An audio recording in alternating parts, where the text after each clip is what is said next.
Assalamualaikum warahmatullahi wabarakatuh. Alhamdulillah, alhamdulillahi rabbil alamin. Assalatu wassalamu ala asrafil anbiya'i wal mursalin, Sayyidina wa maulana Muhammadin.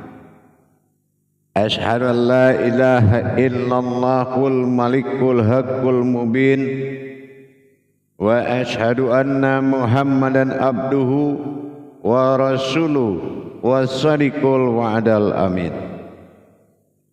Allahumma salli wa sallim wa barik wa karim azanul nabil karim. Idinil lazi min jamalika wa innal lazi min jalalika wa innahu min kitabika. Wa tahirin wal mujahidina amma ba'du ibadallah wa ittaqullah. Bersyukur kita kepada Allah dengan mengucapkan alhamdulillahirabbil alamin atas segala limpahan karunia rahmah dan hidayahnya, serta dengan izinnya juga kita dapat menjalankan amanahnya, beramal dan beribadah lahir batin dunia dan akhirat. Bersalam kita tidak akan pernah kita lupakan. Marilah sama-sama kita sampaikan kepada junjungan kita Nabi Allah, Nabi al-akhirul zaman, Rasulullah Muhammad sallallahu alaihi wasallam. Atasnya kalimahnya kita kalamkan dengan membacakan Allahumma sholli ala Sayyidina Muhammad wa ala alihi Sayyidina Muhammad. Alhamdulillah bertemu lagi dengan saya Guru Mursyid Syekh Nur Muhammad Buya Irwan Maulana Al-Khalidi Sumatera Barat. Tentunya dalam rangka meningkatkan iman dan takwa kita kepada Allah. Berbagi itulah jalan yang terbaik. Kemudahan, keindahan datangnya dari berbagi yang tulus dan ikhlas. Untuk pertemuan pada waktu dan kesempatan yang kita muliakan ini, saya akan menyampaikan dan berbagi ilmu dan wawasan. Mudah-mudahan bermanfaat. Yang mana perlu kita ketahui bagi saudara-saudaraku, sahabat kerabatku yang sedang bermujahadah, belajar mendekatkan diri kepada Allah, bermuqarabun dan bermuqarabin. Bagaimana kita berpaling hijrah menuju singgasananya Allah, kerajaan Allah, lautan ma'rifat, kodrat hakikat, tanjakan-tanjakan batin, sir, semua tajali-tajali kerohanian yang sedang dijalankan dengan bimbingan para guru. Ada hal yang perlu diingat dan saya mengingatkan. Kebenaran untuk mendapatkan hakikat Tuhan pada diri dengan bertajali dan bermakrifat, mentadabur diri, ada hal yang wajib kita ketahui. Tiang menuju Tuhan itu ada 4. Apabila 4 ini dilebur menjadi suatu hakikat dalam maujudnya zahir Allah pada diri yang bernama rupa-rupa, kodrat, semua ini dipelajari oleh 4 jalur: mencari, menjadikan, memandang dan menyaksikan segala bentuk-bentuk tajalli. Jangan lupa ada 4 kodrat yang harus didirikan menjadi suatu wujud yang maujud. Jadi bagi jamaah, pada saudara-saudaraku yang sedang mengalami pencarian bermujahadah kepada Allah, jangan mengalami proses kebatilan, tapi harus melalui proses yang hak. Nah, ya, harus melalui proses yang hak. Mana kaji yang hak? Terus yang kedua, proses diri yang hak. Mana diri yang hak? Yang ketiga, proses ilmu yang hak. Ya.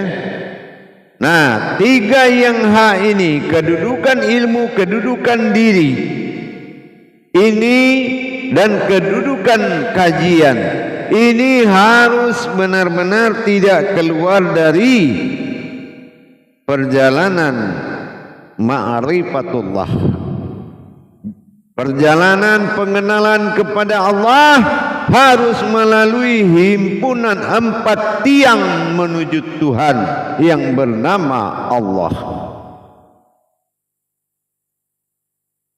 Simak baik-baik. Yang pertama adalah wujud.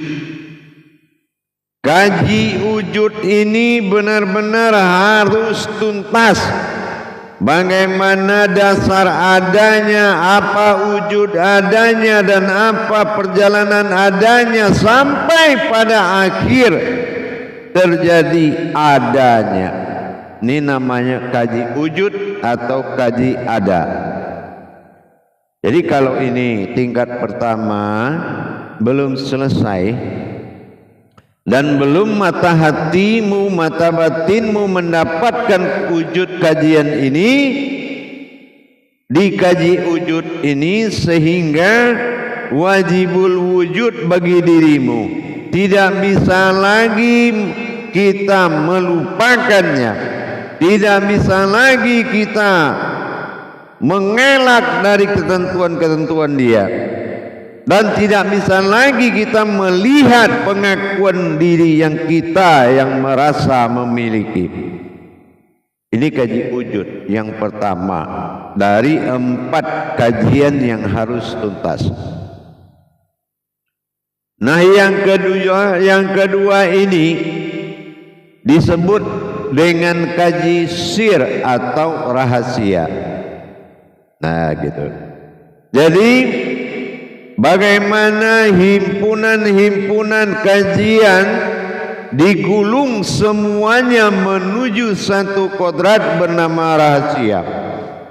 Kalau dia masih terpisah, ini batin, ini zat, ini nur, nah ini ruh, ini hayat, belum menjadi sir. Ini harus dituntaskan sampai menjadi sebuah kodrat yang berbentuk rahasia. Apa bentuk rahasia ini? Apa dasar rahasianya?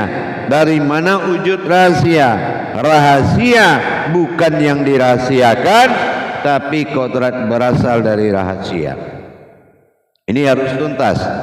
Ya, kalau umpamanya ada pembimbing tidak paham ke situ, harap menghindarkan diri dulu untuk mencari ketetapan di mana sebuah wujud ilmu bernama ilmil yakin adalah guru. Nah, ahli diri kita, mungkin dia belum ahli diri kita atau bagaimana, tapi itulah intinya. Yang kedua tadi adalah sirullah, sir. Jadi yang pertama wujud harus nyata, bagaimana adanya. Apakah yang ada itu yang tiada, apa yang tiada itu yang dikatakan ada, semua itu harus tuntas. Nah, yang ketiga di sini baru kita namakan batin. Nah, batin ini dikaji. Tidak ada penyelesaian sebuah kajian kalau wujud batin ini tidak jelas. Apa iya batin ini tidak terlihat? Apa iya batin ini artinya bersembunyi?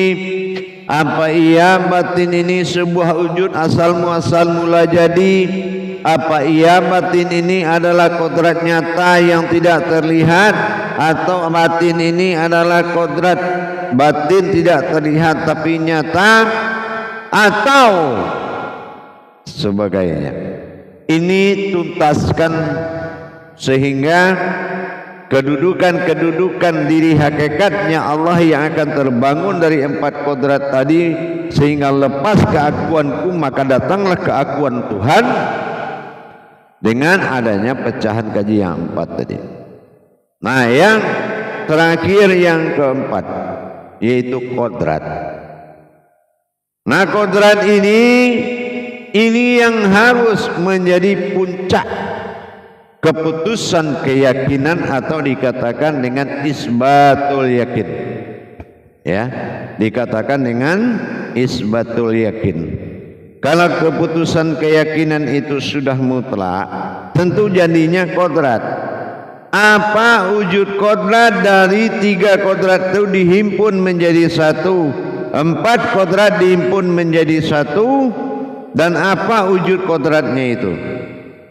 Nah, ini harus jelas lapisan-lapisan hakikat yang wajib kita terima pemahamannya untuk menuju filter syahadat. Karena tanpa disaring oleh syahadat, maka keyakinan manusia ini ya seenaknya perutnya aja. Di mana ilmu jadi, di situ yakin pun jadi. Nah, harusnya tidak begitu. Menetapkan keyakinan itu ada dasar-dasarnya. Bukan kepastian terjadi sesuatu itu sudah yakin. Bukan. Nah, tetapi nyata bagi dirimu tapi bukan kamu, nah itu baru keyakinan. Nah, ini juga harus kita paham. Allazina yuqinun, diwajibkan kepada kamu mendirikan keyakinan. Nah, jadi gitu ya. Jadi kodrat, nah ini adalah yang keempat dari wujud batin, dari wujud. Dan terus yang kedua adalah sir, yang ketiga adalah batin, yang keempat adalah kodrat. Ini 4 tiang menuju kesempurnaan.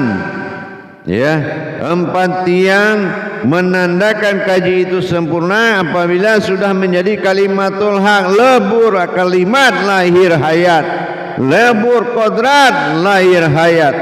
Jadi kalau sudah benar-benar kita mendapatkan 4 perkara menjadi tiang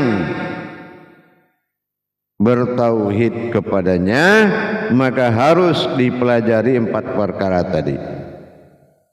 Jadi saya namakan ini namanya tiang ilmu, tiang tauhid, ya, tiang tauhid. Kalau di tiang tauhid, la ilaha illa Allah Muhammad Rasul Allah, ini tiang sifat, bersifat dia, ya, bersifat dia.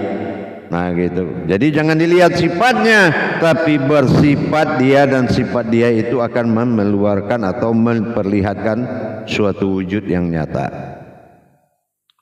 Nah, jadi yang awal 4 tiang yang harus didirikan dalam rangka mendirikan hakikat Allah pada diri harus benar-benar dinyatakan sampai pada masa tauhid, tafrid, tajrid, masa berhubungan dengan nyata, masa mengalami dengan nyata, masa mendirikan dengan nyata. Jadi bukan hanya sebagai pengakuan, ya, Syahadat itu adalah filter. Semua amalan baik syariat, hakikat, tarikat, marifat itu keluarnya dari syahadat. Kalau memang guru bijak, guru berwahyu, guru berkaromah, guru berilham, beliau akan mampu menerangkan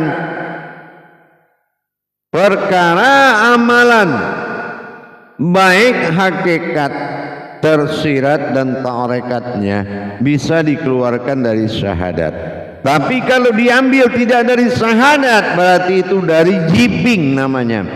Jiping itu kaji kuping, entah didengar di mana, dikumpulkan orang, kita jadi guru, kita ajarkan. Ingat, guru ini tauhid, ilahiyah, jembatan, wasilah. Kalau jembatan gimana? Jembatan nggak bisa diumpamakan. Jembatan itu harus nyata, tempat penyeberangan umat. Gitu ya.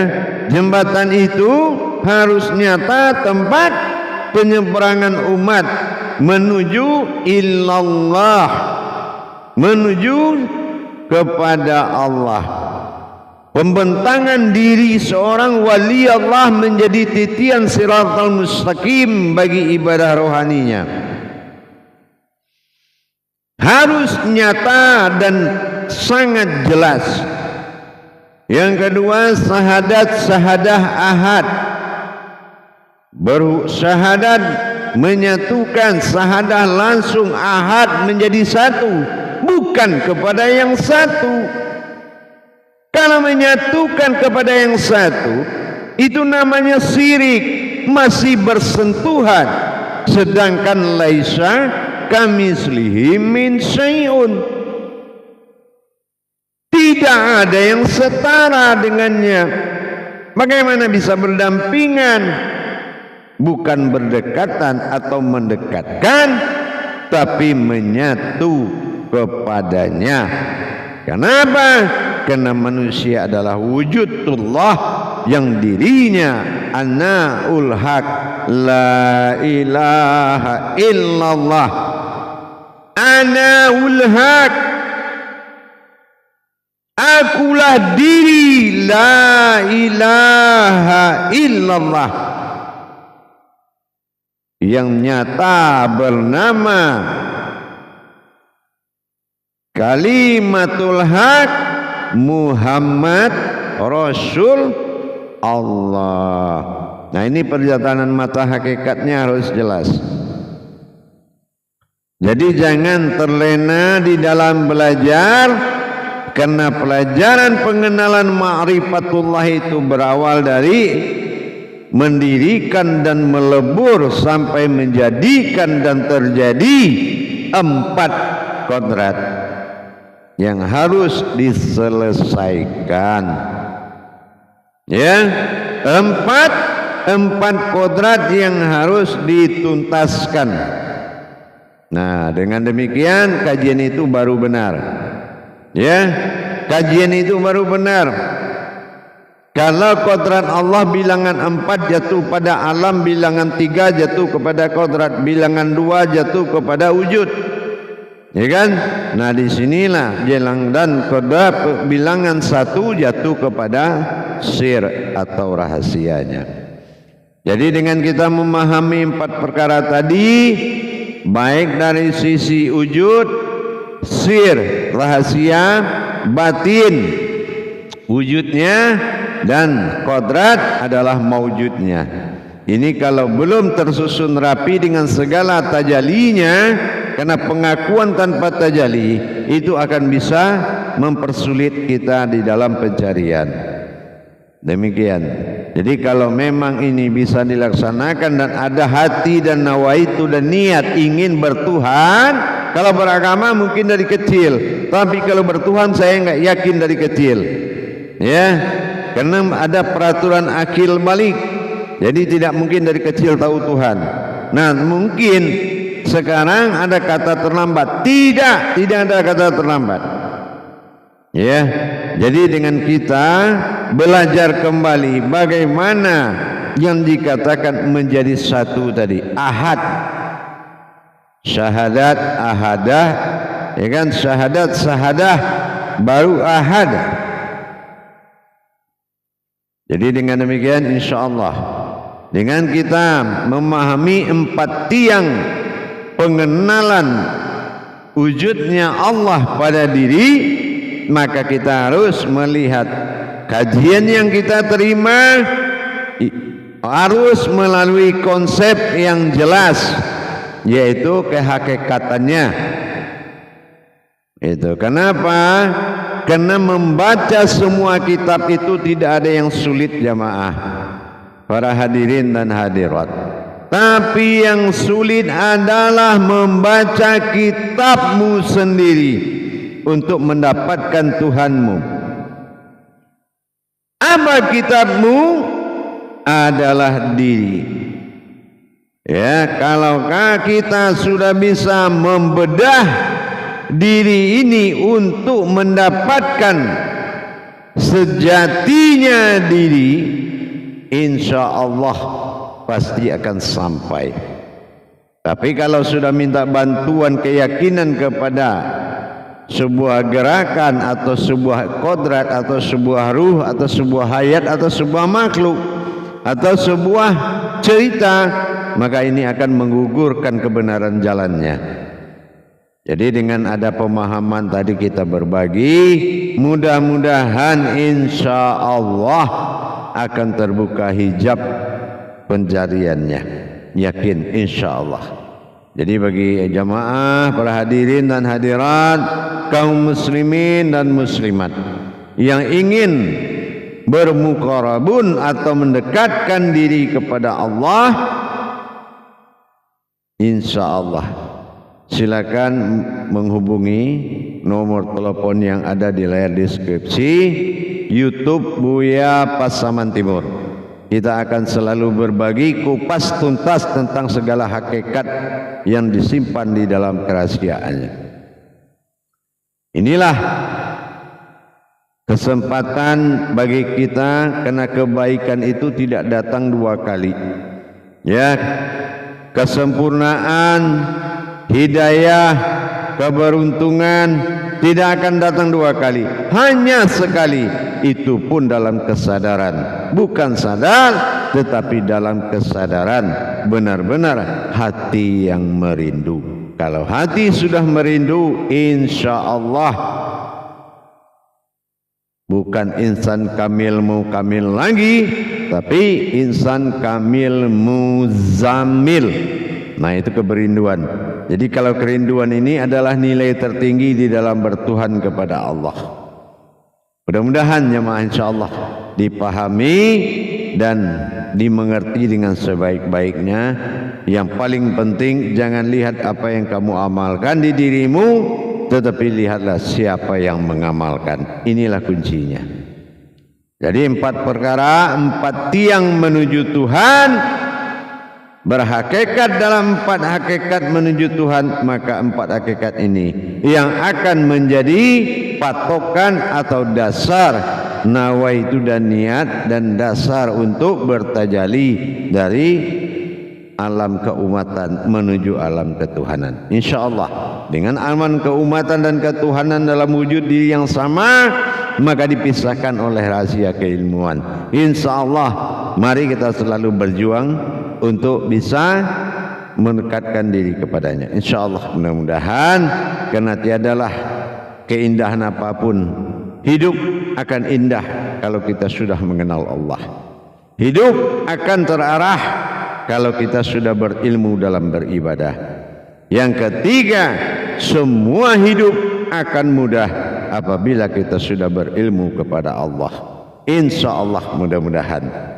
Mari kita lihat kenyataannya dan kita alami dengan kebenarannya. Barakallahu ya Karim ya Rahman ya Rahim. Akhirul kalam.